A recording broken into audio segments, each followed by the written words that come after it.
Ok, on est parti. Bonjour à toutes et à tous. Bienvenue sur cette mini formation donc, de la méthode Serenity. Dans cette mini formation, j'avais vraiment la volonté de vous faire rentrer un petit peu dans mon cerveau, dans ma tête, de savoir exactement comment aujourd'hui j'accompagne les membres de mon accompagnement de la formation Serenity, donc la méthode Serenity, savoir exactement en fait comment je l'applique avec eux, étape par étape. Et je trouve pour le faire rien de mieux en fait que de passer par un cas client. Donc j'ai créé un cas client fictif mais qui peut totalement vous correspondre et vous ressembler. Peut-être que vous allez vous retrouver un petit peu dans le cas de Florian, 31 ans, que j'ai créé de toutes pièces. Donc on va rentrer dans le vif du sujet et la première étape, en fait, avant d'aller dans la mise en place d'un portefeuille boursier, avant de trouver des solutions ou quoi que ce soit, c'est vraiment de commencer par la situation initiale, de savoir en fait concrètement quelle est la situation de Florian aujourd'hui, hein. Et c'est vraiment par là qu'on va passer à l'intérieur de l'accompagnement. On va prendre un temps d'échange où on va vraiment apprendre à se connaître, savoir quelle est votre situation, vos revenus, combien vous épargnez aujourd'hui, votre profession, vos croyances, vos objectifs et un petit peu votre profil psychologique en fait. Savoir où, d'un point de vue relation avec l'argent, où est-ce que vous en êtes aujourd'hui. Donc, si on prend le cas de Florian, il a 31 ans, donc il est en couple, sans enfant et il est en location à Nantes. Aujourd'hui, très bien. Donc il a des revenus liés à son travail, à son CDI. Donc, il est en CDI depuis 4 ans, il est ingénieur informatique dans une PME, ok, et il touche 2900 euros net par mois. Aujourd'hui, il a une capacité d'épargne mensuelle moyenne, on va y revenir, mais de 500 à 600 euros par mois, donc ce qui est déjà très très bien pour débuter, hein, c'est plutôt confortable. Euh, Son niveau de connaissance financière à Florian, il est plutôt faible, plutôt moyen. Peut-être que vous allez vous retrouver justement dans le cas de Florian. C'est qu'en fait, il a une assurance vie, il a des livrets, mais il comprend pas forcément comment ça fonctionne, il comprend pas trop comment fonctionnent les intérêts, comment fonctionne la fiscalité derrière de son assurance vie. Et la bourse, il a déjà entendu des choses, mais sans plus, il s'y est pas plus intéressé que ça. Au niveau de sa personnalité, bah, Florian, il a un profil beaucoup plus intellectuel, il est plus réfléchi, assez prudent vis-à-vis de l'argent, plutôt rationnel et terre à terre, mais justement, aujourd'hui, il a une problématique, Florian, c'est qu'il est paralysé par la peur de faire une bêtise. Il sait que son argent est en train de dormir sur des livrets, il sait qu'il a de l'épargne, mais il ne sait pas du tout quoi en faire concrètement. Peut-être que là, vous allez vous y retrouver. Euh, En plus de ça, il a certaines croyances. Florian on en a discuté et il m'a dit que bah, la bourse pour lui c'était risqué. On lui avait dit que c'était risqué, sa famille lui a dit que c'était risqué, donc il a déjà un petit peu cette appréhension, il a peur d'investir. Euh, il pense aussi que son banquier s'occupe plutôt bien de ses finances, que c'est plus sûr pour lui de déléguer. Bon, il n'est pas allé plus dans le détail, donc avec Florian on va voir justement qu'il faut quand même se méfier des produits bancaires, notamment dans le cas de l'assurance vie. Et il préfère voir son argent sur son compte, vraiment au cas où il en aurait besoin. Sauf que jusque-là, Florian, je lui ai posé la question et il m'a dit que bah, en 31 ans de vie, concrètement, il n'a jamais eu besoin de débourser plus de 2000 ou 2500 euros d'un coup. Donc, est-ce que c'est utile d'avoir beaucoup d'argent de disponible si en fait on n'a pas vraiment de besoin dans l'instant T de l'utiliser? On va y revenir. Donc, il m'a exprimé justement ses objectifs parce que oui, dans la méthode Serenity, c'est une approche par objectif et non une approche par produit. C'est-à-dire que avant de vous dire on va se diriger sur le PEA, sur l'assurance vie, sur le compte titre et on va mettre ça en place, sauf non, on va pas réfléchir comme ça. On va d'abord se dire quels sont vos objectifs de vie à court terme, à moyen terme, à long terme. Le mieux, c'est que vous réfléchissiez vraiment à trois objectifs principaux que vous allez définir sur une feuille. Vous allez réfléchir, réfléchissez à quels sont mes projets, qu'est-ce que j'ai réellement envie de mettre en place pour mon quotidien, pour justement me sentir vivant en quelque sorte, parce que le but d'avoir de l'argent, c'est pouvoir l'utiliser pour se sentir en vie et justement faire profiter peut-être des proches, se faire profiter soi-même ou construire quelque chose pour le plus long terme par exemple. Donc là, Florian il m'a expliqué très simplement, moi mon but c'est de faire fructifier mon argent sur le long terme. Je suis jeune aujourd'hui, j'ai encore que 31 ans, il y a plein de choses à accomplir et je pense qu'il faut que je commence à préparer, à penser surtout à ma retraite qui va peut-être être délicate, difficile à obtenir. Donc il faut que je fasse fructifier mon argent. Ensuite, je veux commencer à investir, c'est mon objectif. Je veux faire fructifier l'argent, mais sans y passer mes soirées. Donc il a une contrainte de temps. C'est-à-dire que Florian, lui, il veut pas passer beaucoup de temps. D'accord. Il veut pas faire de trading, il veut pas analyser des graphiques. Je pense qu'il fait déjà assez ça dans son quotidien. Je veux dire, en tant qu'ingénieur, il a sûrement pas mal de choses à ce niveau-là à gérer, surtout en informatique. Et un de ses objectifs, c'est de préparer un achat immobilier dans 5 à 6 ans. Donc là, on est sur quelque chose de plus moyen terme. Ok. Il n'a rien de très très court terme. Donc, ce qui fait qu'on va pouvoir réorienter son épargne de sorte à bien répondre à chacun de ses objectifs. Ok. Au niveau de son profil psychologique, alors, Florian, il a un profil plutôt prudent, rationnel, comme je l'ai dit. Il a peu de connaissances, il a peur de mal faire et d'investir au mauvais moment. Donc, il aime vraiment comprendre avant d'agir. Donc, l'idée de comprendre, c'est aussi d'apprendre. Donc, Florian, il n'a pas du tout peur d'apprendre les choses, les notions. Justement, il est même motivé à. Et je pense que pour toutes les personnes qui vont regarder cette vidéo, si vous ne voulez pas apprendre un minimum, vous pouvez dès maintenant quitter la vidéo. Ça ne sert à rien. Vous n'allez pas pouvoir avoir de méthode magique comme ça d'un coup d'un seul si vous voulez gérer vous-même vos finances personnelles. Il va falloir un minimum s'y pencher, apprendre. Il y a du jargon financier à apprendre. C'est parfois un peu complexe. Donc il faut passer un petit peu de temps dessus. Et je pense que c'est un préalable. Après, vous pouvez toujours vous faire accompagner pour aller plus vite. Mais il va falloir accepter d'apprendre et de comprendre les choses. Ensuite, son profil, c'est plutôt de faire confiance assez rapidement à sa banque par défaut, parce qu'il n'a pas plus de connaissances et donc il se dit que naturellement les banquiers sont plus à l'aise de gérer son argent. On va voir que ce n'est pas forcément le cas. Il ne suit pas activement ses placements et il ne sait pas combien lui coûtent les frais cachés de ses produits bancaires. Ça, c'est pour ça que je disais que ce n'est pas forcément le cas, c'est-à-dire que les frais cachés, c'est un véritable sujet et on va les traiter juste après. Donc une fois qu'on a fait un petit peu l'analyse du profil de Florian, qu'on sait un petit peu comment il fonctionne aujourd'hui, qu'on a pu discuter, on a pu comprendre déjà un petit peu ce qu'il voulait aller chercher. Eh bien, on va travailler son tableau budgétaire et ses avoirs financiers. On va essayer de tout mettre à plat et de comprendre aujourd'hui quelle est sa situation réelle d'un point de vue chiffre. Pour ça, pas d'inquiétude, n'ayez pas peur, ne quittez pas la vidéo, je vais zoomer et vous expliquer. Là, j'ai fait des screenshots du tableau budgétaire de Florian, donc c'est un tableau budgétaire que je partage avec les membres de l'accompagnement, qu'on remplit, donc ils remplissent d'abord tout seul. C'est un travail qu'ils vont d'abord faire tout seul parce que moi je connais pas leur budget, hein, j'ai pas accès évidemment à leur relevé de compte ou quoi que ce soit, donc c'est à vous de gérer vous-même vos charges, vos revenus, de savoir concrètement ce que vous épargnez aussi tous les mois.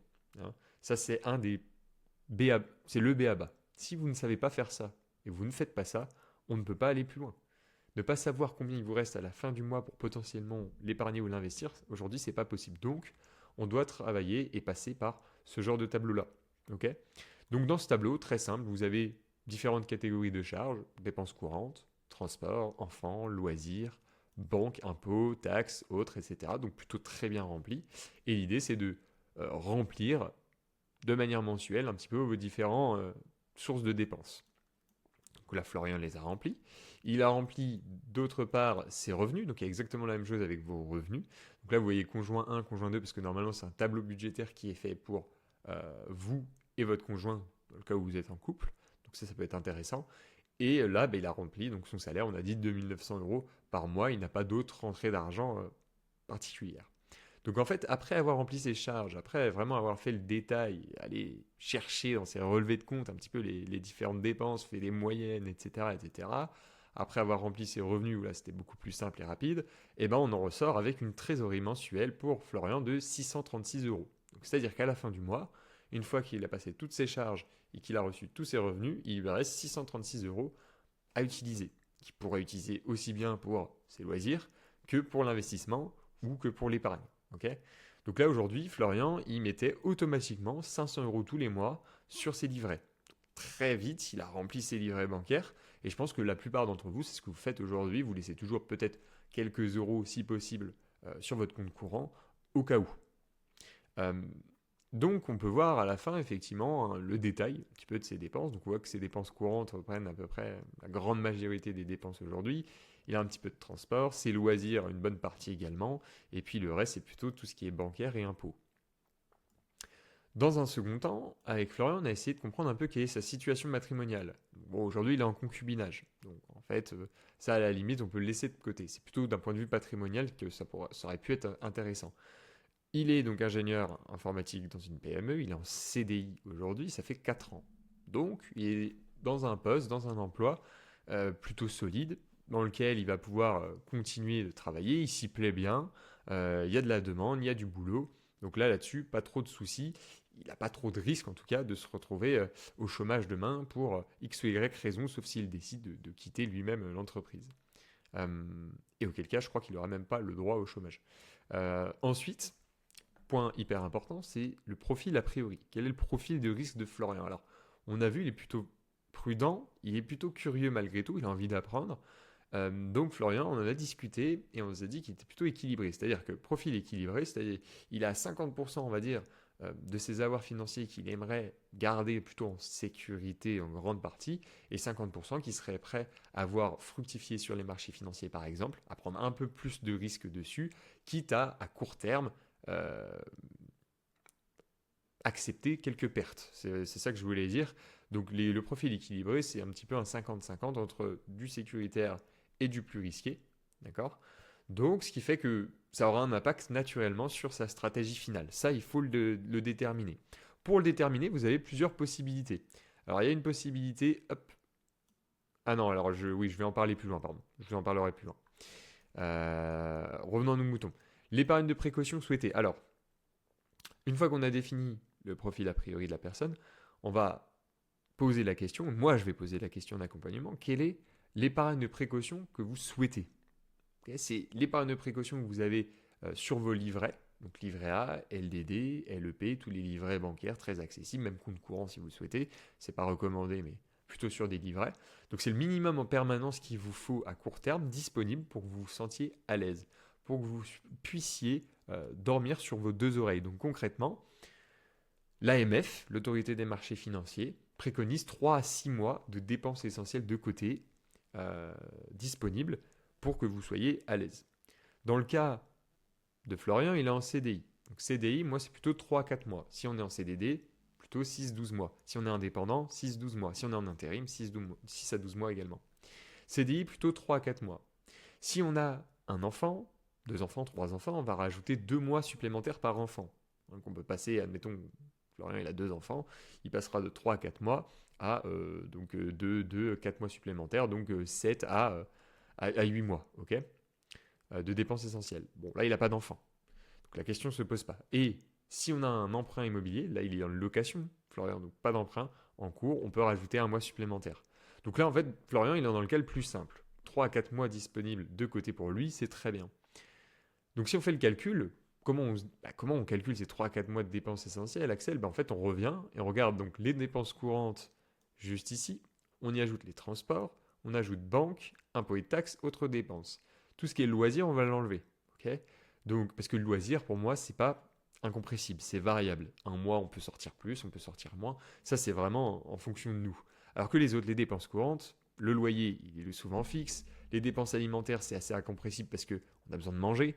Vous voyez, c'est toutes les dépenses qu'on ne va pas pouvoir forcément bouger. Le transport, si on a besoin d'aller au travail, on ne va pas changer notre manière de faire et donc l'essence, il faudra toujours la payer. Sinon, on ne bouge plus, on ne va plus travailler, on ne gagne plus d'argent. Vous voyez, c'est vraiment ces dépenses incompressibles pour moi. Et donc, 1124 plus 160 plus 10 plus 10 plus 300, on est aux alentours de 1600 euros ok, par mois de dépenses essentielles. 3 à 4 mois, donc 1600 x 3, 1600 x 4, et on se retrouve très rapidement à 5-7 000 euros, peut-être j'abuse un peu, 5-6 000 euros, on va dire, d'épargne de précaution souhaitée. Enfin, nécessaire normalement. 5 à 6 000 euros, j'ai posé la question à Florian. Toi, qu'est-ce que t'en penses? L'AMF te préconise 5 à 6 000 euros de côté, et le reste, tu peux potentiellement l'investir, le réorienter. Florian, il m'a dit non. Moi, c'est pas assez. 5-6 000, c'est pas assez. Je me sens beaucoup plus à l'aise avec 10 000 euros. Et avec 10 000 euros, c'est OK. Et je vais pouvoir commencer à investir le reste sans problème. Je dis OK. En fait, c'est votre seuil psychologique. Donc, dans ce cas-là, si vous êtes plus à l'aise avec 10 000 euros, avec 20 000 euros, avec 30 000 euros, c'est totalement OK. C'est vous qui choisissez. C'est votre seuil à vous. Chacun a son propre seuil psychologique. Et donc, là-dessus, il faut vraiment être au clair là-dessus et se dire qu'est-ce que tu as vraiment besoin de côté pour te sentir à l'aise. Bref. Donc, on a défini 10 000 euros pour Florian. Ensuite, on s'intéresse aux avoirs financiers. Maintenant qu'on a fait le budget, donc les flux, les rentrées-sorties, ce qui restait chaque mois, on s'est intéressé aux avoirs, aux stocks en quelque sorte. Quels sont les stocks financiers de Florian? Alors, on les a répartis en 3 parties, donc épargne court terme, épargne moyen terme, épargne long terme. Florian, il a rempli ce tableau très naturellement et il a mis donc sa banque, donc il est au Crédit Agricole aujourd'hui, très bien. Euh, Son plan d'épargne entreprise, donc avec l'entreprise dans laquelle il travaille, ils ont un plan d'épargne chez Natixis. Euh, et il a mis les montants à côté. Alors, Florian, il a pas mal d'argent sur son compte courant qu'il a accumulé en fonction des mois où il n'a pas placé sur ses livrets. Il a un livret A qui est rempli, il a un LDD commence à se remplir petit à petit, parce que comme il a rempli le livret A, bah, il a ouvert un LDD. Il a un compte sur livret, alors il ne sait pas vraiment à quoi ça équivaut, de 3200 euros. Il a une assurance vie au sein du Crédit Agricole ouverte depuis 2005 pour une valeur de 20 102 euros. Et il a un plan d'épargne entreprise à 5 000 euros. Ce qui fait que, en court terme, il a un peu plus de 37 000 euros. En épargne moyen terme, 20 000 euros. Épargne plus long terme, on va dire avec le PE, 5 000 euros. Et ce qui lui fait une épargne totale de 62 500 euros. Donc ce qui est déjà très confortable à 31 ans, d'avoir un patrimoine comme celui-ci financier, c'est plutôt confortable. Bon, après, il a encore sa résidence principale à financer typiquement. Et ça, c'est un des projets qu'il a dans 5-6 ans. Mais globalement, il est plutôt bien et il se sent plutôt à l'aise avec ça, ce que je peux comprendre. Maintenant, je vous propose de faire une petite analyse de tout ça. Parce que je pense que beaucoup de comptes, hein, beaucoup de Français vont s'y retrouver, je pense, là-dedans. C'est peut-être déjà votre cas au moment où vous regardez la vidéo. Et c'est important de comprendre ce qui se passe derrière. Si on regarde plutôt l'épargne court terme, alors l'épargne court terme de Florian, elle est ici. Hein. On voit qu'on a évidemment une épargne beaucoup trop concentrée sur des livrets réglementés, hein, livret A, LDD, compte sur livret, etc. Euh, que le pouvoir d'achat, il est érodé, il est grignoté par l'inflation, et qu'en fait le rendement réel négatif, in fine, bah, il est réel également, il est présent. C'est-à-dire que si vous avez un taux moyen de rémunération sur vos livrets à 1,5%, ce qui sera bientôt le cas pour le livret A, ce qui sera du coup le cas aussi pour le LDD, et un compte sur livret au Crédit Agricole, c'est 0,5%. Donc autant dire que c'est assez ridicule. Mais qu'en contrepartie, la Banque Centrale Européenne vise un taux d'inflation moyen à 2%. Alors on voit bien que 1,5% moins 2%, ça me fait moins 0,5%. Donc ça concrètement, c'est la performance que vous allez générer avec vos livrets chaque année. Donc qu'est-ce qui va se passer? Vous allez voir de l'argent arriver sur vos comptes chaque année, hein, les livrets à la fin de l'année qui ont fructifié et qui vous versent des intérêts, mais concrètement, avec cet argent, vous pourrez malheureusement acheter moins de biens que un an au préalable. Donc vous allez perdre du pouvoir d'achat. Ok. Et perdre du pouvoir d'achat, c'est vrai que c'est assez discret en fait. On ne s'en rend pas compte quand on ne va pas directement faire nos calculs. Mais pourtant, c'est réel. Avec ces intérêts générés, vous pourrez acheter moins de biens à la consommation que vous le pouviez avec la même somme d'argent il y a un an. Donc c'est quand même assez dommage pour vous. Il n'y a aucun objectif associé à ces sommes court terme, c'est-à-dire qu'il a accumulé, sans savoir pourquoi il a accumulé, juste parce qu'il avait peut-être des croyances ou des craintes. Donc aujourd'hui, ben, ça ne lui sert pas à grand-chose. Et il y a un manque d'arbitrage entre sécurité et opportunité, c'est clair. Hein. Il a évoqué qu'il avait des objectifs plus long terme. Pour le moment, je ne vois pas grand-chose de mis en place pour son long terme. Concernant le moyen terme, donc son assurance vie, c'est un contrat plutôt ancien, donc d'un point de vue fiscal intéressant parce qu'il a plus de 8 ans ce contrat, donc des avantages fiscaux sur les gains générés, s'il y a des rachats effectués sur ce contrat. Mais on est sur une assurance vie bancaire Florian 2, on va l'étudier très rapidement tout à l'heure, mais coûteuse malheureusement, et des fonds pas très bien alloués. Hein. On n'a pas choisi les meilleurs fonds en plus de ça, et on a une gamme de fonds qui est assez limitée dans Florian 2 malheureusement. Donc les fonds, c'est les supports sur lesquels en fait il va pouvoir investir, c'est les fonds sur lesquels il va investir son argent qui vont vous rapporter des intérêts, sauf que malheureusement, au sein d'un contrat d'assurance vie Florian 2, les unités de compte, on les appelle comme ça, eh bien ils sont plutôt limités. Les rendements nets, enfin le rendement est plutôt net hein, est faible à cause des frais cumulés. On a des frais d'entrée, des frais de gestion en unité de compte, gestion du contrat qui coûte cher, bref, des frais globaux importants. Et ça, c'est des frais souvent, je ne vais pas dire cachés, mais pas forcément mis en avant par le banquier, parce qu'il n'a pas le temps de vous faire le cumul de tous les frais, c'est à vous de vous renseigner là-dessus. Et souvent, vous souscrivez sans réellement savoir ce que vous souscrivez, sans réellement comprendre ce dans quoi vous allez souscrire. La gestion active et inefficace sur 10 ans face aux ETF indiciels. Je ne rentre pas dans le détail, mais les ETF, ce sont des paniers d'actions qui répliquent un indice boursier et les frais pour ce genre d'investissement sont très faibles, de l'ordre de 0,2-0,3%, voire un peu plus dans certains cas, contre de la gestion active où les frais annuels sont de 1,5, de 2,5% par an. Donc là, on n'est pas du tout sur les mêmes niveaux de frais et il y a un manque de pilotage, c'est-à-dire qu'il n'y a aucune réallocation du contrat d'assurance vie depuis plusieurs années. Il a laissé la banque faire en gestion pilotée, ça lui a coûté assez cher et il ne s'est pas passé grand-chose. L'analyse épargne long terme, donc là on a un plan d'épargne entreprise, malheureusement sous-exploité parce qu'en fait il a investi tout son PE sur des supports peu risqués, des supports monétaires, donc il n'a pas du tout profité des 4, 5, 6, 7 ans qu'il avait devant lui avant le déblocage des fonds pour les faire fructifier.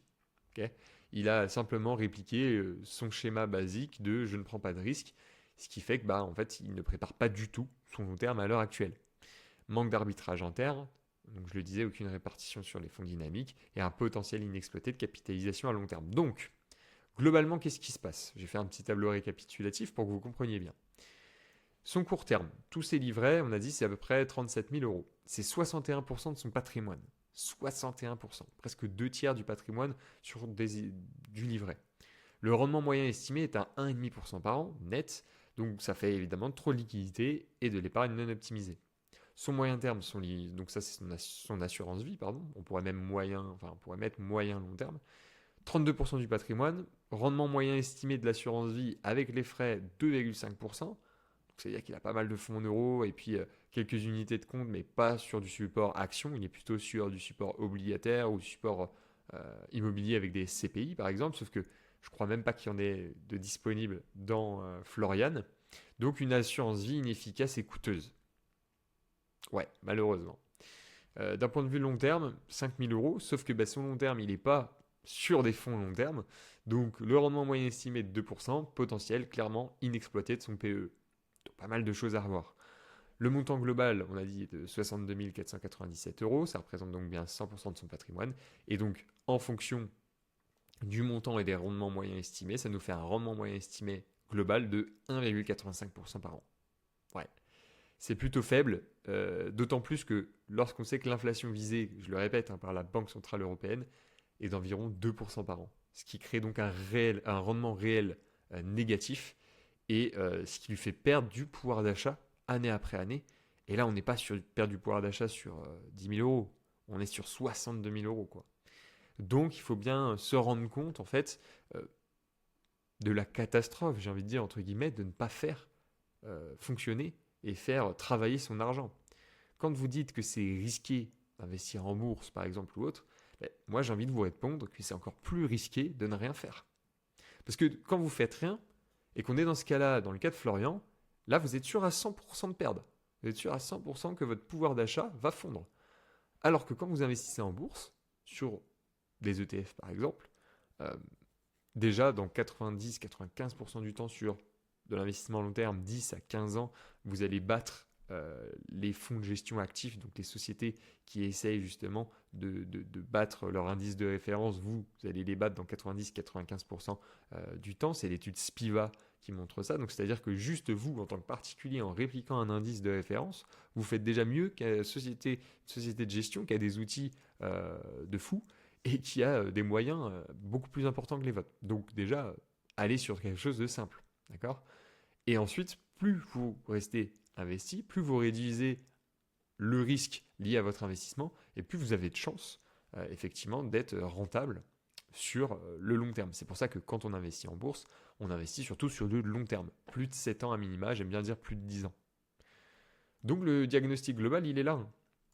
Florian, profil classique de jeune actif prudent. Vous êtes beaucoup à être dans ce cas. Il épargne pas mal d'argent. Il n'a pas de stratégie. Problème. Il fait confiance à sa banque mais subit des frais cachés. Autre problème. Il ne distingue pas du tout ses objectifs. Court, moyen, long terme, tout est un petit peu fouillis et il n'a jamais en fait réfléchi à tout ça. Et c'est vraiment qu'en rejoignant l'accompagnement qu'il a commencé à y réfléchir. Et en plus, il perd du pouvoir d'achat chaque année malgré une épargne importante. Donc là, on se dit, il y a de quoi être frustré. Et son potentiel d'investissement, on l'a vu, il est de 600 euros par mois. et ben aujourd'hui, il n'est pas du tout exploité. Parce qu'il est toujours mis sur des livrets réglementés ou sur son compte courant. Donc autant vous dire que le pouvoir d'achat vient juste grignoter tout ça. Sachant cela maintenant, qu'est-ce qu'on peut se dire? On peut se dire pas mal de choses. On peut déjà penser aux enjeux. Quels sont les enjeux clés à aborder pour Florian et peut-être pour vous aujourd'hui? Premier enjeu, c'est de reprendre le contrôle de votre argent. Donc, reprendre le contrôle, ça veut dire comprendre où vous allez épargner. Où va votre épargne? Comment je la redirige? Pourquoi je la redirige comme ça? Pourquoi elle stagne aujourd'hui? Là, je pense qu'avec l'exemple que je vous ai montré dans la slide d'avant, vous avez compris pourquoi elle stagnait aujourd'hui. Parce que vous êtes sur du non risqué. Le non risqué, c'est pas rémunéré, c'est tout. Donc, il faut bien la redispatcher. Ensuite, il va falloir redéfinir vos horizons de placement, donc en lien avec les objectifs que vous avez définis. Par exemple, le court terme, c'est ce que vous allez mettre sur votre sécurité, votre disponibilité, fonds euros, contrats d'assurance vie, des comptes à terme, des comptes rémunérés chez des courtiers en ligne comme Trade Republic par exemple, euh, vos livrets, livret A, LDD, même l'EP ça peut servir, le CEL il peut fonctionner aussi, voilà, je les ai tous cités, peu importe, bref, c'est tout ce que vous allez créer donc pour votre matelas de sécurité, okay, votre fameuse épargne de précaution, et ça va concerner tous les projets qui ont un horizon de placement inférieur à 2 ans. D'accord? Donc très court terme. Ensuite, pour le moyen terme, ça va être tous vos projets à venir. Des projets à venir dans 5-6 ans. 5-6 ans généralement. Donc c'est les projets immobiliers, vos projets liés à des voyages, peut-être que vous allez avoir besoin d'un certain capital à accumuler pour un gros voyage qui vous tient à cœur. Bref, il y a plein d'autres exemples. Une réorientation professionnelle, ça peut aussi en faire partie. Là, on a un projet immobilier pour Florian dans 5-6 ans. Donc il faut qu'il se crée et qu'il se prépare son apport. Très important. Et ensuite, on a le long terme. Et là, le long terme, ça va être tout ce que vous allez faire fructifier, tout ce que vous allez mettre un petit peu en risqué, un peu plus risqué sur d'autres supports d'investissement, et ce qui va être investi en bourse globalement. Okay. Alors, il y a d'autres choses. Vous pouvez investir sur d'autres supports que la bourse, mais la bourse, c'est un des gros leviers pour faire fructifier, capitaliser votre patrimoine. D'accord? Donc, le long terme, ça peut être préparer les études de vos enfants, qui sait, préparer votre retraite. Donc là, on parle de très long terme. Ça peut aussi être la préparation d'autres projets, hein, des projets qui vous sont propres, mais beaucoup plus long terme. Voilà, donc redéfinir les horizons de placement. Ensuite, en 3, on a l'optimisation de l'existant. Donc là, on va optimiser ce qui existe déjà avant de savoir comment ensuite on investit. Donc l'idée, on l'a vu, garder uniquement 3-4 mois de dépenses sur les livrets. Alors pour Florian, hein, c'est son seuil psychologique qu'on va retenir, c'était plutôt 10 000 euros. Au lieu d'avoir les 37 000 euros, on va plutôt se focaliser sur 10 000, ce sera déjà bien. Et le reste, les 27 000 restants, on les réorientera, je vous le montrerai juste après. Ensuite, on va transférer l'assurance vie déjà existante. Pourquoi? Vous allez me dire, il y en a beaucoup qui vont me dire, non mais Axel, elle a déjà plus de 8 ans, c'est dommage, tu perds l'avantage fiscal. Mais en fait, l'avantage fiscal, il est utile que sur des contrats qui font des gains, qui font des perfs. Là, un contrat qui me fait 0 perf, qui a 2,5 par an, on a dit, ok, super, et qui est bourré de frais, qui est mal alloué, ça ne sert à rien de le garder. Ça ne sert à rien de le garder. Plutôt le clôturer, récupérer l'argent, payer effectivement, si nécessaire, l'impôt lié au retrait, mais il sera minime, hein, vu qu'en fait, il ne s'est pas passé grand-chose sur le contrat. Et ensuite, effectivement, le réallouer sur un meilleur contrat d'assurance vie avec des meilleurs frais, beaucoup moins coûteux globalement, et je vais vous montrer la différence que ça peut créer juste après. Donc là, l'assurance vie sélectionnée, ça peut être un contrat en ligne moderne qui fonctionne très bien. On a les Linksea Spirit 2, Linksea Avenir 2, on a Placement Direct Vie qui fonctionne très bien, on a Lucia, Lucia Cardiff, donc c'est BNP Paribas qui fonctionne très bien aussi, avec justement des unités de compte, beaucoup plus de supports d'investissement disponibles comme des CPI, des ETF, même des actions, des titres vifs en fait, à frais réduits globalement. Et pour le plus long terme, on va aller réarbitrer le PE. Alors je dis le plus long terme, mais plutôt pour le moyen terme. Je vous expliquerai après pourquoi. Vers des fonds, alors je dis actions, mais non, ça va être plutôt des fonds équilibrés pour dynamiser un tout petit peu plus le rendement. D'accord? En 4, on va automatiser les versements intelligemment. Bah oui, le but, c'est quand même d'y passer le moins de temps possible. Et ça, c'était un des objectifs de Florian. Il veut y passer le moins de temps possible. Donc, on va mettre en place des versements programmés tous les mois. On va essayer de tenir compte aussi des courtiers qui peuvent potentiellement mettre des plans d'investissement programmés en place. Il en existe. Trade Republic est un bon exemple avec son PEA ou son compte titre. Et in fine, on va visualiser l'impact des frais. Et oui, un contrat à 3% de frais par an va détruire à peu près 30% de votre capital sur 20 ans comparé à une allocation à moindre coût. Vous me dites, comment ça, Axel 3%, comment ça détruit 30% du capital? Je ne comprends pas. Je vais vous montrer un exemple. Alors déjà, premier point. Avant toute chose, prenez le temps de bien définir votre profil d'investisseur. Est-ce que vous êtes plutôt prudent, équilibré, dynamique? Pour ça, vous avez des moyens en ligne très simples de déterminer votre profil. Là, j'ai un site HSBC qui fonctionne très bien. Vous allez dessus, vous répondez à 7-8 questions et ça vous détermine un petit peu votre profil. Est-ce que vous êtes prudent, équilibré, dynamique? Le mieux, c'est de le faire dans un établissement bancaire, effectivement, avec un questionnaire établi. Je pense que vous pourrez aussi le faire en ligne lors d'ouverture de contrats en ligne. Peut-être pas partout, mais globalement, faites d'abord ce travail pour savoir où vous en situez. Quelles sont les pertes que vous êtes prêt ou prête à accepter sur court terme, sur moyen terme, sur long terme, etc. Et ça déterminera un peu plus votre appétence au risque en fait. Ensuite, je voulais revenir sur le contrat Florian 2. Je vous ai parlé de pas mal de frais concernant ce contrat d'assurance vie. Quand on zoome un peu sur ce contrat, on l'a juste ici. Ce qui va être important, c'est la partie en bas à droite. En fait, dans un contrat d'assurance vie, on a un millefeuille de frais qui est disponible. On a les frais de gestion des fonds en euros, les frais de gestion des unités de compte et les frais d'entrée. Les frais d'entrée sont les plus terribles selon moi. C'est les frais sur versement. C'est-à-dire que si vous versez tous les mois 100, 150 euros sur votre contrat d'assurance vie, eh bien tous les mois, vous allez subir 2,5% de frais d'office qui ne seront pas investis. Donc je prends l'exemple sur 100 euros, vous versez 100 euros tous les mois, eh bien vous aurez que 97,50 € d'investis réellement. Le reste, ça va partir, ça va correspondre aux frais d'entrée en fait.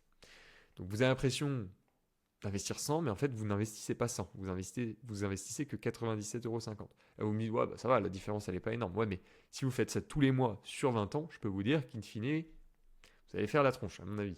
Ensuite, au niveau des frais de gestion et des unités de compte. Alors, sur des contrats en ligne, on peut les trouver à 0,5-0,6%.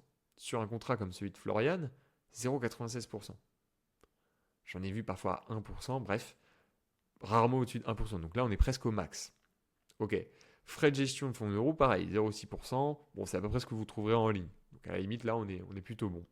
Mais ce qui m'embête le plus, et ce qui est un peu plus invisible, en fait, ce sont les frais concernant les unités de compte sur lesquelles vous allez investir. Les unités de compte, c'est toute la partie un peu plus risquée de votre contrat d'assurance vie. Là, j'ai pris un exemple d'un fonds qui est disponible dans l'assurance vie Florian. Okay, ce fonds-là, alors je suis allé le trouver sur Internet, je n'ai pas le nom exact, c'est Silverage quelque chose, je ne sais plus, PartP, je crois, un truc comme ça. Et c'est un fonds commun de placement.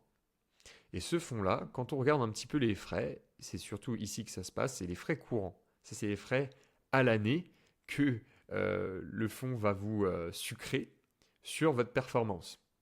1,62% par an. Alors, ça peut aller de 1,5 à 2,5 par an.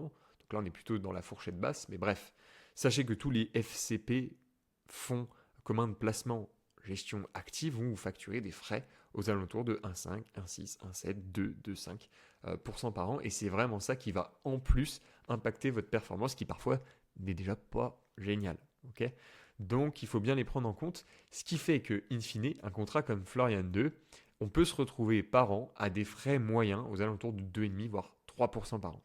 Ce qui est énorme. Okay, contrairement à un contrat d'assurance vie en ligne, où tous les frais cumulés avec une bonne stratégie, donc pour les fonds plutôt risquer une stratégie vers des ETF par exemple qui vous facturent donc des frais courants non pas de 1,62 mais plutôt 0,2-0,3% par an. Okay, vous allez vous retrouver avec des frais globaux moyens à l'année autour de 0,8-1% peut-être, ce qui sera quand même déjà beaucoup mieux que les 3% d'un contrat bancaire comme celui de Florian. Et encore, Florian, c'est un des meilleurs contrats bancaires que j'ai pu trouver. Donc, imaginez les autres contrats bancaires, Crédit Mutuel, BNP, etc., etc. Bref. pour vous exposer un petit peu la différence, parce que là vous me dites, bah ouais mais Axel, entre 3% par an de frais ou 1%, je vois pas trop la diff. J'ai fait une projection très simple, très très simple. On prend 20 000 euros, ok, qu'on investit dans le contrat d'assurance vie avec une répartition un peu plus dynamique que ce que Florian a déjà, par exemple, et on va chercher du 7% de rendement par an dans l'assurance vie. Très bien. Le versement régulier de 150 euros. Donc on met 150 euros tous les mois. Euh, Déjà, il faut bien penser qu'il n'y aura pas normalement 150 euros d'investi. On a les frais d'entrée qui sont à prendre en compte. Donc là, j'ai même été gentil. Voilà, j'ai enlevé les frais d'entrée. Mais d'office, j'ai pas mis 7% de rendement comme attendu, j'ai mis 4%. J'ai enlevé 3% d'un coup lié aux frais annuels du contrat. On n'aura pas 7% de rendement, on aura 7% moins 3, on aura 4%. Et ça sur 20 ans. Donc sur 20 ans, qu'est-ce qui se passe? J'ai mis 20 000 euros initialement. J'ai versé pendant 20 ans 36 000 euros, donc c'est 150 euros tous les mois pendant 20 ans, ça fait 36 000 euros. Donc en fait, j'ai 56 000 euros in fine au bout de 20 ans que j'ai juste sorti de ma poche et que j'ai investi. Ensuite, le contrat, les unités de compte, ils ont marché, ils ont fonctionné, ils ont travaillé sur les marchés financiers. J'ai touché mes 4% par an net, du coup. Et in fine, je me retrouve avec un capital de quasiment 100 000 euros. Donc j'ai créé 42 000, un peu plus de 42 000 euros d'intérêt. On se dit, c'est pas mal. C'est quand même pas mal. 42 000 euros d'intérêt en plus sur 20 ans, c'est bien, ça a bien fonctionné, à 4% net, ok. J'ai fait le même exercice maintenant sur un contrat d'assurance vie en ligne, où là les frais ne sont pas de 3% par an, mais 1% par an. Donc j'ai pas un intérêt de 4, mais de 6%. Et là on voit tout de suite la différence. Sur 20 ans, avec les mêmes critères de départ, j'ai bien investi mes 56 000 euros, mais j'ai créé 76 000, un peu plus de 76 000 euros d'intérêt. Donc, in fine, je me retrouve dans un cas à 132 489 et l'autre 98 577. Et c'est là qu'on voit quand même que l'assurance vie non optimisée au niveau des frais ou l'assurance vie optimisée au niveau des frais, bah, sur le long terme, ça crée une belle différence d'un point de vue du capital à notre disposition. Et là, à 20 ans, on parle d'un cas où Florian aura 51 ans. Donc il lui restera du temps devant lui. Donc l'argent, il pourra l'utiliser, se faire plaisir, répondre à ses objectifs. Vous voyez? Et ben sur le long terme, on a quand même un peu plus de 35 000 euros de différence. C'est pour ça que je dis un peu plus haut que ça peut représenter sur 20 ans 30% du capital. Ok? Et c'est là, c'est ça les 30%. Les 30% de différence, c'est de passer de 98 000 à 132 000. Ajoute 30% à peu près. Ok? Donc c'est vraiment cette différence-là que je voulais mettre en avant. Et je voulais montrer l'impact du coût des frais sur les contrats d'assurance vie mal optimisés. Contrats d'assurance vie bancaires dans la majorité des cas. Une fois qu'on a compris ça, bah c'est bien. Mais peut-être que là, pour beaucoup, j'ai parlé un peu chinois. Vous n'avez pas compris grand-chose. Je vous rassure, c'est normal. Beaucoup d'informations que je vous ai données là. Et c'est pour ça que, au sein de la méthode Serenity, il y a quelque chose d'hyper important, c'est l'apprentissage du jargon financier. Pour moi, c'est une étape, une fois qu'on a posé les bases, qu'on a bien compris où étaient les avoirs financiers, qu'on a bien compris quels étaient les objectifs, l'horizon de placement, euh, quel était aussi le profil de risque de la personne. Il va falloir que vous appreniez. Vous appreniez, que vous preniez le temps de comprendre le jargon financier. Et pour ça, je vous ai mis exactement ce qu'il est, selon moi, nécessaire de savoir quand on débute en bourse, quand on veut rapidement devenir autonome. Très simple, plusieurs choses à faire. La première, c'est d'apprendre les différents supports d'investissement français existants et leur fiscalité. Pour ça, j'ai créé des modules vidéo au sein de l'accompagnement, justement, sur tout ce que je vous présente ici. Alors, le PEA, le CTO, compte titre ordinaire. PEA, pardon, c'est le plan d'épargne en action. Le contrat d'assurance vie, on en a parlé juste avant parce que Florian en a une. Et le PER, plan d'épargne retraite. C'est les 4 gros supports d'investissement français existants qui vont vous être utiles pour investir et générer du patrimoine, créer du patrimoine sur le long terme d'un point de vue financier. Okay. Ensuite, vous allez devoir en apprendre un peu plus sur les courtiers, sur les assureurs qui sont disponibles en ligne. Alors j'ai fait une petite coquille ici, il manque un S, bref, c'est pas grave, pour choisir les plus adaptés à votre situation. Donc vous avez déjà sûrement entendu parler de Bourse-Banque, de Trade Republic, j'en ai parlé tout à l'heure, Fortuneo, ok, qui sont Bourse-Banque, vous voyez, c'est la banque en ligne de la Société Générale. Fortuneo, c'est la filiale en ligne de Crédit Mutuel, si je dis pas de bêtises. On a aussi Shares, hein, on a Revolut, on a Linxa et Cardiff d'un point de vue assureur, ok. Même Linksea, c'est Spirica, l'assureur, en fait, précisément. Bref, il y en a pas mal. Il faut les connaître, il faut les comprendre. Pour ça, j'ai créé un comparatif, justement, des meilleurs courtiers ou des meilleures assurances pour le PEA, pour le CTO, pour l'assurance vie, pour le PER. Bien sûr pardon, disponible dans l'accompagnement, évidemment. Et ça permet justement aux membres, en fait, d'y voir beaucoup plus clair, et ce, de manière assez simple, à travers un tableur Excel comparatif. En 3, il va falloir apprendre et comprendre les principales classes d'actifs et les risques associés. Ah oui, parce qu'une fois qu'on a compris sur quel support investir, une fois qu'on a trouvé notre courtier ou notre assureur, super, maintenant on se dit, c'est cool, mais qu'est-ce que je mets à l'intérieur en fait? C'est quoi la suite? Eh bien, il faut apprendre les différentes classes d'actifs. Qu'est-ce qu'une action? Qu'est-ce qu'une obligation? Qu'est-ce qu'une SCPI, Société Civile de Placement Immobilier? À quoi correspondent les différents fonds monétaires? Un FCP, qu'est-ce que c'est? Fonds commun de placement, j'en ai parlé juste avant. Un ETF, Exchange Traded Fund, ça veut dire quoi? C'est un fonds indiciel, mais qu'est-ce que c'est? Dans un second temps, on peut aller sur des classes d'actifs un peu plus exotiques, private equity. Donc c'est investir dans le non coté. Je vous parle peut-être encore un peu anglais là, mais les cryptos également. Et là, vous allez me dire, ok, je comprends pas tout ça. Ben oui, c'est normal, ça ne s'apprend pas comme ça. Il faut les apprendre, il faut les étudier, il faut les comprendre.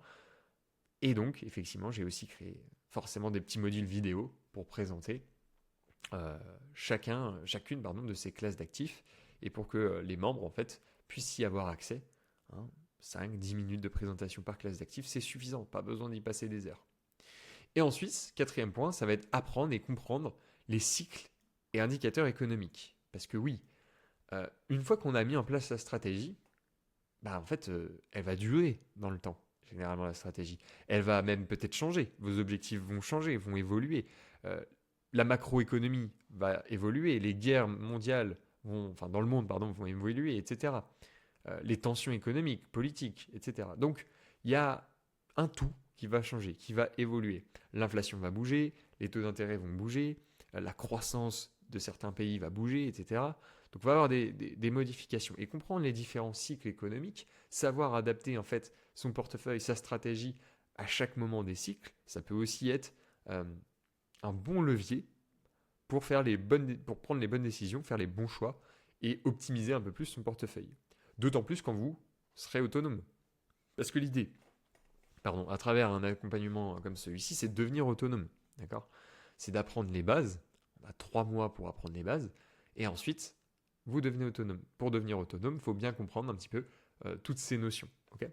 Et en fait, ça va être des petits allers-retours que vous allez faire. Vous allez prendre des notions, vous allez revenir sur les enjeux à élaborer, à améliorer, vous allez comprendre ce qui se passe réellement dans votre portefeuille, blablabla, vous allez retourner, vous allez avancer, vous allez faire des allers-retours comme ça. Et une fois que c'est OK pour vous, eh bien, on met en place votre stratégie. C'est le cinquième et dernier point qui est ici, et on va le passer sous forme de tableau, pardon. Et pour ça, on va reprendre la stratégie et la situation de Florian pour que vous compreniez bien. Donc, petit rappel. Florian, donc il avait différents horizons de placement. Donc à court terme, il avait beaucoup sur ses livrets réglementés, un peu plus de 37 000 euros, ce qui représentait 61% de son patrimoine. Le rendement moyen était de 1,5%, je le répète.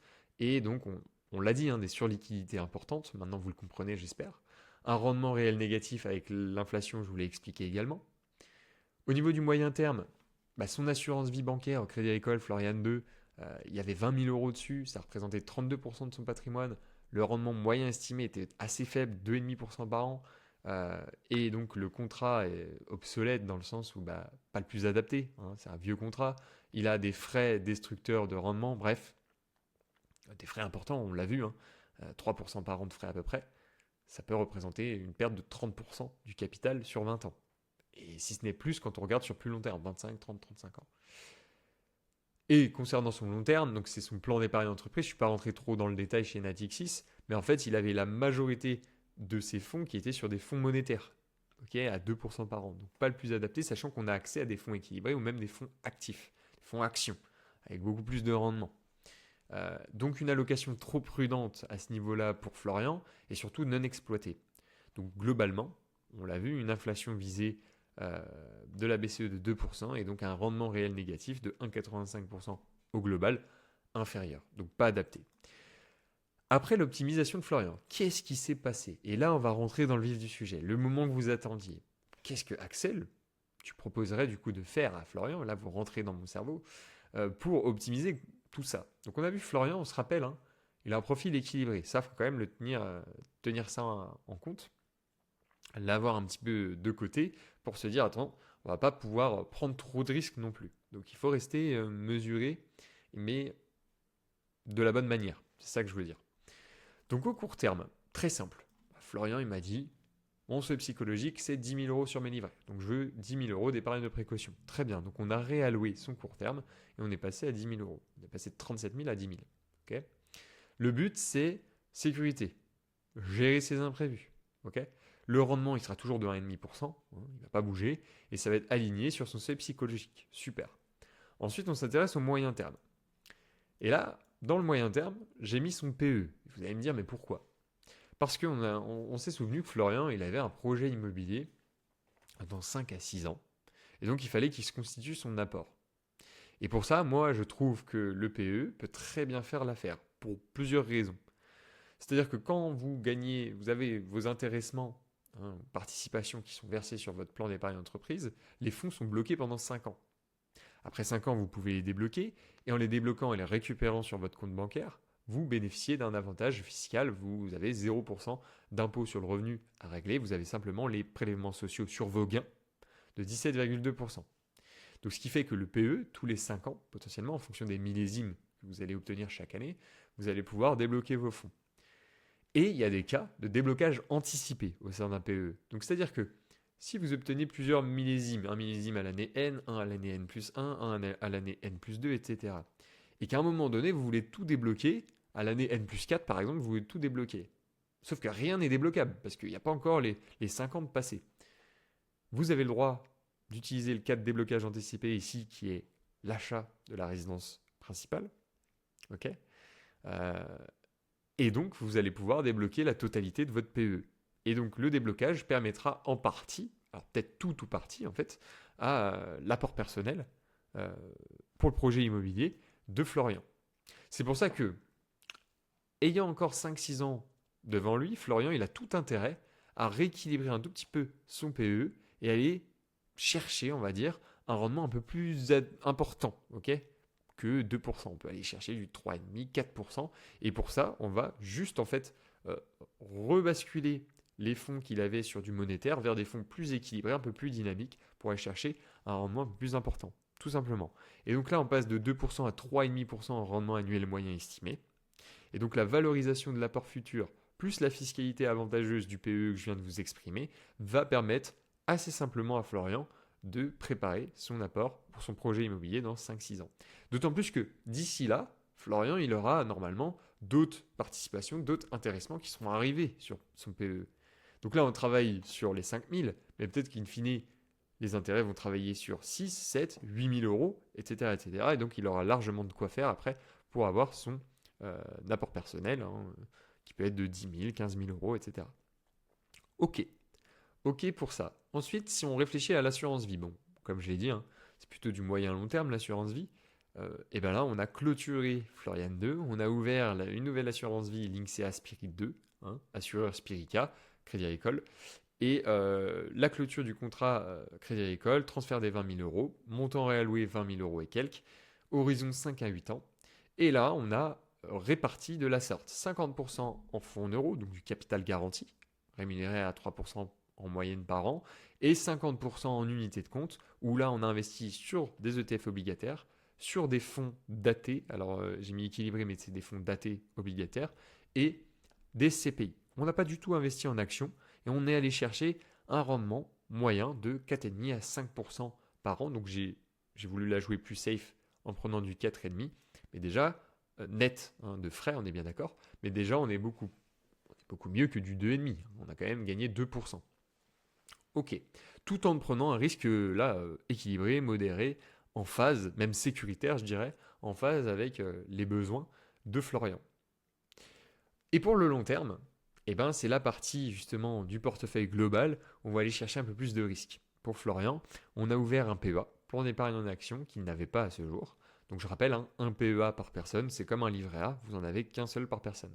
Vous pouvez toujours transférer votre PEA, peut-être ouvert dans une banque physique aujourd'hui, vers une banque en ligne. C'est possible. Alors ça vous coûte un tout petit peu d'argent, mais vous pouvez le transférer si besoin. Donc là, on a choisi Trade Republic. Alors pourquoi Trade Republic? Pour moi, ça fait partie des top 3 courtiers pour ouvrir un PEA, parce que Trade Republic vous propose la possibilité de mettre en place un plan d'investissement programmé à 0 € de frais par mois. Vous payez en fait juste les frais du fonds sur lequel vous allez investir, mais vous n'avez pas de frais de courtage ou de frais de passage d'ordre. Et ça, c'est plutôt très intéressant. Très intéressant. D'autant plus que Florian, il veut vraiment y passer le moins de temps possible par mois, donc mettre en place un investissement programmé, plutôt cool. Donc là, évidemment, vous allez me dire, mais Axel, tu mets combien sur ce PEA? Là, je vous dis 27 000. Pourquoi 27 000? Parce qu'en fait, ça correspond à la réorientation des liquidités excédentaires du court terme. On se rappelle, hein, il avait 37 000 et quelques euros en court terme, il n'en a plus que 10 000 sous ces psychologiques. Donc il reste à peu près le reliquat, soit de 27 000, à réorienter. Et ça, on va pouvoir les investir progressivement sur son PEA, avec la méthode qu'on appelle DCA. DCA, c'est Dollar Cost Averaging, c'est le fait d'investir un même montant, une même somme, tous les mois sur son PEA. Et donc, vous allez me dire, ouais, mais Axel, comment tu répartis 27 000? Bah, il y a plusieurs choix. On peut les répartir sur 6 mois, on peut les répartir sur sur 1 an et demi, etc. Et en fait, si c'est sur 6 mois, on prend 27 000, on le divise par 6, et tous les mois, on va investir ce montant sur son PEA au sein de sa stratégie qu'on aura définie. Donc là, une stratégie plutôt orientée sur des ETF. Ok. Je préconise toujours d'aller chercher 3, 4 ETF maximum, grand maximum, pour diversifier d'un point de vue géographique. Vous pouvez très bien sélectionner un ETF plutôt orienté États-Unis, donc avec un ETF S&P 500 ou un ETF MSCI World par exemple. Vous pouvez aller chercher aussi l'ETF Nasdaq 100 si disponible au sein de votre courtier. Ensuite, un ETF plutôt orienté sur l'Europe. Donc on a l'Eurostock 600, l'Eurostock 50. On en a d'autres qui sont disponibles très bien également. Vous pouvez aussi bien prendre un ETF CAC 40 si ça vous arrange. Vous pouvez aussi prendre une petite partie et l'orienter vers un ETF marché émergent, emerging markets s'il en existe. Il y a aussi un ETF avec un peu plus de frais, 0,85% par an sur l'Inde aussi, qui peut être intéressant, éligible au PEA bien sûr. Et vous pouvez toujours prendre un ETF sectoriel qui vous parle, plus intéressant, plutôt sur l'eau, sur les techs, sur les valeurs bancaires, etc. Mais attention, les ETF sectoriels sont toujours un peu plus risqués. Il faut bien comprendre un petit peu le risque associé et ce qu'il y a derrière. Et une allocation basique comme ça, déjà, ça vous permet d'être bien diversifié, d'investir sur des paniers d'actions. Donc vous n'investissez pas sur 2, 3 actions, vous investissez sur des milliers, des centaines, voilà, on va plutôt dire des centaines d'actions. Ce qui fait que s'il y en a une qui est un peu plus dans le mal, et ben vous avez toutes les autres pour compenser. Donc globalement, il y a beaucoup moins de risques d'un point de vue diversification, que ce soit géographique ou même en termes de nombre d'entreprises sur lesquelles vous allez investir, c'est toujours plus intéressant. D'où le principe des ETF. Et c'est surtout accessible à moindre frais et à moindre prix pour vous. Ok. Donc là, on va aller chercher un rendement estimé annuel moyen de 8% par an, ce qui est largement faisable quand on prend par exemple le TF S&P 500 qui peut aller chercher en moyenne du 10% par an. Okay. Donc là, je parle encore de net de frais.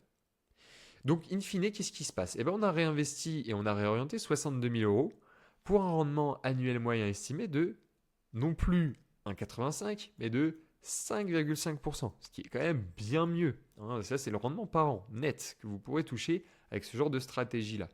On est sur un rendement qui est parfaitement adapté à un profil équilibré et on l'a vu plutôt bien réparti, hein, avec des investissements à horizon beaucoup plus long terme pour respecter les choix de Florian et ses envies, et des investissements à horizon plus moyen terme pour ses projets immobiliers.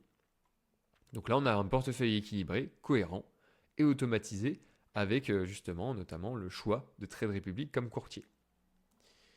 Si on prend aussi Lynxea Spirit 2, alors c'est vrai que j'en ai pas parlé, mais ça c'est un retour qui a été fait plutôt positif sur l'assurance vie. Hein.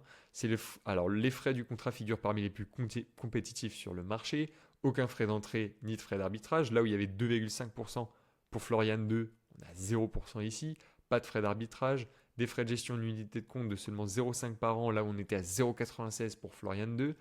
Le contrat offre un large choix d'unités de compte. Je crois qu'il y a un peu plus de 700, 600, 700 fonds disponibles, là où Florian 2 en proposait à peine 200. Vous voyez, et une expérience client remarquable avec une plateforme en ligne simple et intuitive, ainsi qu'un service client réactif et compétent. Donc tout ce qu'on recherche en fait quand on investit sur un contrat d'assurance vie. Parfait, donc la synthèse visuelle, elle est ici.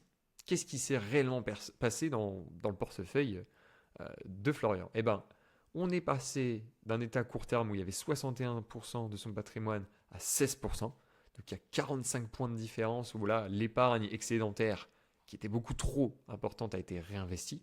Okay. Son moyen terme, il est resté tel quel parce qu'en fait, on a juste transféré l'argent de son contrat d'assurance vie vers une autre. On a juste optimisé par contre l'intérieur de son contrat d'assurance vie. Du rendement, on a optimisé les frais, on a divisé le tout par 3. On est passé de 3% à 1%. Donc divisé par 3 les frais. Au niveau du long terme, on est passé de 7% à 52%. Bah oui, parce que c'est pour moi le long terme, ça doit être la majorité de son patrimoine, c'est ce qui va aller fructifier sur les marchés financiers. Donc ce qui va vous permettre de dynamiser votre portefeuille. Et donc la réallocation a été plutôt forte vers des supports d'investissement productifs au travers du PEA notamment. Et donc le rendement espéré global est passé de 1,85 à 5,5%, ce qui fait un peu plus de 3,65 points de rendement moyen net attendu en plus. Je n'ai pas mis à jour, mais vous avez compris l'idée. Donc ce qu'il faut retenir, 1. Le livret A, c'est la sécurité. Un rendement plafonné, on garde 10 000 euros, pas 37 000 euros. Okay, c'est l'épargne de précaution, pas une stratégie d'investissement. Retenez-le bien. En 2, l'assurance vie. La modifier si nécessaire, même si elle date de 2005, on s'en fiche. L'antériorité fiscale, moi, il m'intéresse que si l'assurance vie ou le contrat initial est bon. S'il n'est pas bon, c'est pas grave. Et il a que 31 ans, Florian. S'il doit attendre 8 ans supplémentaires, c'est 39 ans. C'est pas comme s'il avait 75 ans et qu'il devait attendre 8 ans supplémentaires pour... Non. Là, il a encore le temps devant lui. Donc garder un contrat ancien par principe fiscal n'a pas de sens si le rendement est laminé par les frais. Et là, c'était le cas. Mieux vaut relancer un cycle fiscal avec des frais divisés par 3, comme je vous l'ai dit. Le PE, c'est un levier qui est souvent sous-estimé. Le PE, c'est pas juste pour garer son intéressement. Parfois même, dans certains de vos PE, ça se trouve c'est votre cas, vous avez le droit même à de l'abondement supplémentaire. Donc c'est une somme en fonction de versements volontaires que vous allez réaliser sur votre PE, que votre employeur va vous verser en plus de l'intéressement de base ou de la participation de base. Donc ça, si vous en avez l'accès, profitez-en au maximum. L'abondement, c'est vraiment un levier hyper intéressant pour votre patrimoine et ça peut effectivement vous aider sur du beaucoup plus long terme. D'accord ? Donc profitez-en si c'est le cas. Si ce n'est pas forcément le cas, alors vous pouvez utiliser votre PE, le débloquer de manière anticipée pour vos projets plutôt moyen terme. Là, on l'a dit, il va être utile pour préparer un achat immobilier tout en profitant de payer 0% d'impôt sur le revenu sur les plus-values. Le PEA, c'est le pilier principal de votre portefeuille sur le long terme. Okay, donc l'ouverture du PEA, c'est la clé du patrimoine financier. Vous avez 0 d'impôt sur le revenu après 5 ans de durée d'ouverture de votre PEA et la liberté d'investir via des ETF à frais minimes, et dont même l'accès à des ETF mondiaux. Okay, normalement, le PEA, on est plutôt orienté sur l'Europe de manière générale. Mais là, avec justement une stratégie, un produit dérivé, un produit swap, vous allez pouvoir accéder à des performances mondiales, notamment en répliquant le S&P 500, le Nasdaq 100 ou des choses comme ça. Et ça peut être assez intéressant justement parce que le PEA vous offre un avantage fiscal et en plus, vous avez le droit et à l'accès à des investissements, des produits internationaux. Plutôt cool. Et en 5, vous avez l'investissement mensuel automatisé. On l'a dit, DCA, Dollar Cost Averaging. Donc, la part supplémentaire, la réorienter, les 27 000 euros sur le PEA, vous pouvez les faire sur 6 mois, 12 mois, 18 mois, etc. Vous choisissez en fait la manière dont vous étalez tout ça. Mais on pense aussi aux 600 euros que Florian va pouvoir investir. Comment on les répartit ces 600 ? Moi, j'ai décidé de les répartir en 50-50 entre le PEA et l'assurance vie. 300 euros sur son PEA avec les différents ETF que je vous ai cités au préalable et 300 euros sur son assurance vie répartis en 150 euros en fonds en euros et 150 euros sur des unités de compte équilibrées avec les fameux SCPI et les fonds obligataires datés. Et c'est ce qu'on appelle justement un plan d'investissement progressif et cohérent. Ok ? Donc, ceci étant dit, ce qui vous intéresse peut-être maintenant, c'est de faire une projection. Quelle est la projection à 10 ans d'un tel changement? Si on se projette avec le livret A, 10 000 euros, rendement 1,5%, pas de versement mensuel supplémentaire, on passerait de 10 000 à 13 440 euros. Pas gros changement, mais c'est pas le but du livret A. Le livret A, il est vraiment juste là en cas de besoin à court terme, immédiat, en cas de problème, en cas de d'émission, en cas de problème électroménager, voiture, etc. Ok. Ensuite, le PE Natixis, ben, c'est pareil. Il y avait 5 000 euros dessus. Peut-être que d'ici quelques années, de nouveaux intéressements et participations vont être versés dessus. Mais le rendement estimé, il est plus de 2%, mais plutôt 3,5% par an. Donc là, la valeur projetée sur 5 000, on passe à 7 050. Si on ajoute les nouveaux intéressements, les nouvelles participations, on pourrait passer aussi bien à 10, 11, 12 000 euros, voire plus. Et donc là, ça nous permettrait de préparer sur 5-6 ans notre apport pour la résidence principale. L'assurance vie Linksea Spirit 2, alors on avait 20 000 euros initialement, on y verse 300 euros par mois, tous les mois. Le rendement estimé est de 4,5% par an. Donc si vous faites à peu près le calcul, eh bien vous allez pouvoir aller chercher du 69 600 euros sur une projection à 10 ans. Donc là, il faut aller sur une calculatrice financière, mettre vos hypothèses. Alors peut-être que j'ai fait une erreur, mais je ne crois pas. Et vous avez à peu près ça d'ici 10 ans sur votre contrat d'assurance vie. Donc là, plutôt très intéressant, hein, dans le cas où on est sur un rendement à 4,5%. Et donc, commentaire principal, la répartition, on a dit, 50-50, plutôt intéressante. Ensuite, le PEA, donc 27 000 euros initial, 300 euros par mois, à 8% en moyenne. Là, on va aller chercher sur 10 ans du 112 700 euros. Et c'est là que vous devez bien comprendre les choses. C'est-à-dire qu'on passe de 27 000 avec 300 euros par mois à 112 700 au bout de 10 ans. Vous dites, mais ça paraît énorme, Axel, à 8%, je fais le calcul, c'est pas ça. Mais c'est tout le principe des intérêts composés. Vous savez, c'est cette fameuse boule de neige. Quand vous commencez à profiter d'intérêts composés, en fait, vous augmentez la part d'intérêt chaque année qui va être générée par votre contrat et par votre investissement. Et donc ces intérêts se remettent dans le capital, qui retravaillent, etc., etc., etc. Et ça crée vraiment une courbe exponentielle. C'est pour ça que plus vous restez investi sur du long terme avec un rendement estimé, encore une fois, assez important, mais qui est le rendement des marchés boursiers, hein, clairement, j'invente rien, et bien avec ce genre de stratégie, vous allez pouvoir aller chercher vraiment quelque chose de plutôt très intéressant sur du plus long terme. Okay, donc c'est la partie plus risquée. Et ce qui fait que vos 62 000 euros, en fait, in fine, avec 600 euros par mois supplémentaires, deviennent 202 000, un peu plus de 200 000 euros au bout de 10 ans.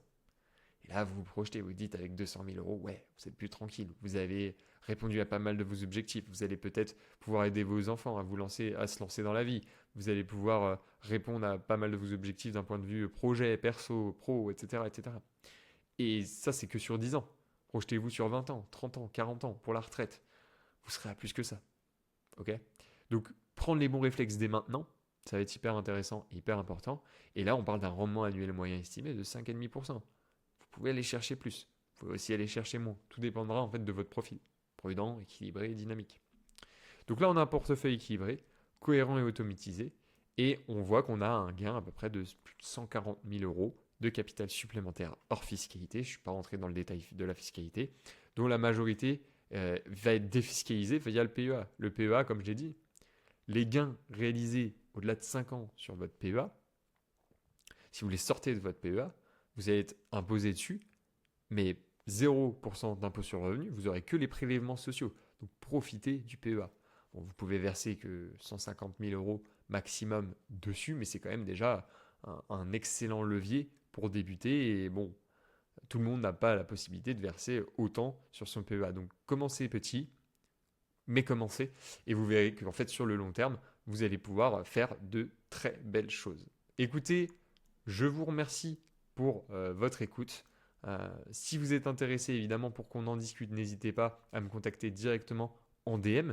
Si c'est une approche qui vous parle, qui vous correspond, si vous êtes retrouvé en fait au travers de l'exemple de Florian et que vous avez apprécié cette vidéo, ce sera avec plaisir de pouvoir en discuter. Et sur ce, je vous dis à très bientôt. Je vous remercie, c'était Axel, à plus.